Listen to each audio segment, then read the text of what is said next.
Hey, just the kind of the sheer volume of offense that they got in this game, what they're going to do in transition. Does that feel like where this game is decided? They're one of the best transition teams in the country. They've always been that. So, I think our problem today was just, they ran the same couple of sets over and over again and kept scoring. So that's what teams are starting to do. They have, a couple different sets and they figure out that it works, and then we're, for whatever reason, we're unable to stop them from scoring. How do you guys handle frustration? A 3-game losing streak's not what you're used to, and there have been moments where you can kind of tell guys are getting a little frustrated. Yeah, well, I don't know. Obviously, you don't want to lose every game, but at the same time, I think it's some of it's good, to be honest. It shows that the guys care. Everybody that's on the floor wants to win, and they want to win really bad. Obviously for themselves, but for the program, it's meant so much to them. It means so much to them. So,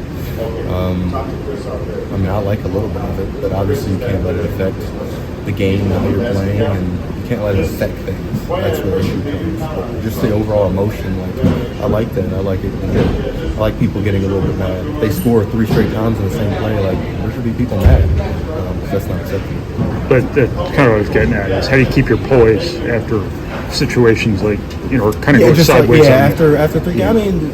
To be honest, it's just, again, one game at a time. Just figure out what you did wrong. Go and watch a lot of film. I know the coaches are going to do the same thing, and we're, as a team, we're going to figure out collectively what we need to get better at. You just got to focus on staying ahead. You can't change the past. So it's one of those things where, like I said, you got to prepare for the next game. We're going to go play IU and in Bloomington. So it's not. We don't have time to be mad and insult. We got some really good teams that we're about ready to play. Is part of that just kind of leaning on a lot of guys on this team have won state championships, never lost 3 games in a row in college. You really have a winning pedigree. This is just maybe a funk in a 3 and 4 year span for some of you guys. Yeah. No doubt. I didn't even think about that when you look at just the amount of winning that we have in our team from the high school level. I don't know the last time I've lost 3 games. Some of these guys are the best players in Indiana and their respective states. They probably didn't lose 3 games. So yeah, it's a little bit of a shock to us, but it's a growing experience. It's obviously you don't want the losses, but anything it takes to grow and improve. Seemed like you guys got sped up a couple times on offense, and that's kind of when the turnovers followed. Yeah. Just what was happening out there in those little stretches, first half and the second there. Yeah, we got to have poise, but they also do a really good job of pressuring the guards. And they, like you said, as far as they run their stuff. They're really good at it. They get into you. They rebound really well. I think they're 3rd in the country in rebounding.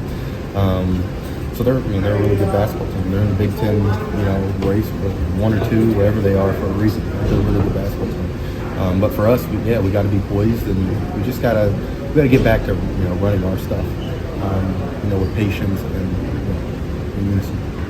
What happened on your second foul? To be honest, I got to go watch the film. I told the ref that I will do anything not to foul in this situation. I don't want to foul. I thought he called it on Caleb. Yeah, because Caleb came back and hit him, and so he pointed at me, and I was like, no, you got the wrong guy. That's he's who fouled him, and no, he said it was me. So I'm not sure, but Coach, to be honest, he put me back in the game, and I think we were losing by half on 2 points. So that wasn't, it's not one of those games where Trey was in foul trouble now. We're losing by a lot now. You know what I mean? I think we did a pretty good job without me on the floor. Will came in, he hadn't played, and I don't know the last time Will came in, but he did a really good job when he was out there. So we, did a lot of good things. We just let it slip away with us in the second half. Thanks, Trey. Thanks.